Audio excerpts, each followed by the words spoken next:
Lorsqu'une personne meurt et que son corps est placé dans la tombe, le corps se retrouve isolé de la lumière, de l'air frais, du soleil et de la plupart des êtres vivants sur Terre. Dans cet environnement si différent qu'il est soumis à des conditions inédites, dans la tombe, le taux d'oxygène diminue et la température se stabilise. Bien que l'humidité du sol joue un rôle clé, tous ces facteurs entraînent dans la décomposition du corps.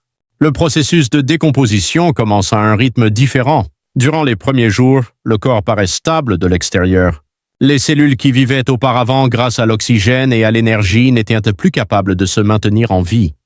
Ensuite, les enzymes qui l'ont aidé de son vivant commencent à le décomposer de l'intérieur. Autrement dit, le corps commence à se démanteler silencieusement, sans que cela soit clairement visible au début. Viennent ensuite les bactéries. Ces bactéries qui vivent normalement à l'intérieur des intestins trouvent le passage qui s'ouvre jusqu'à eux. Après avoir combattu cette maladie tout au long de sa vie, le système immunitaire voit tous ses moyens de défense disparaître soudainement. Libération de gaz provoquant des ballonnements, puis apparaissent les odeurs nauséabondes familières émanant des cadavres. À ce stade, nous sommes entrés dans une décomposition profonde. Si la tombe est profonde et hermétiquement scellée, le processus de décomposition dépend en grande partie des bactéries, de l'humidité et du sol, plus que la simple dépendance aux insectes.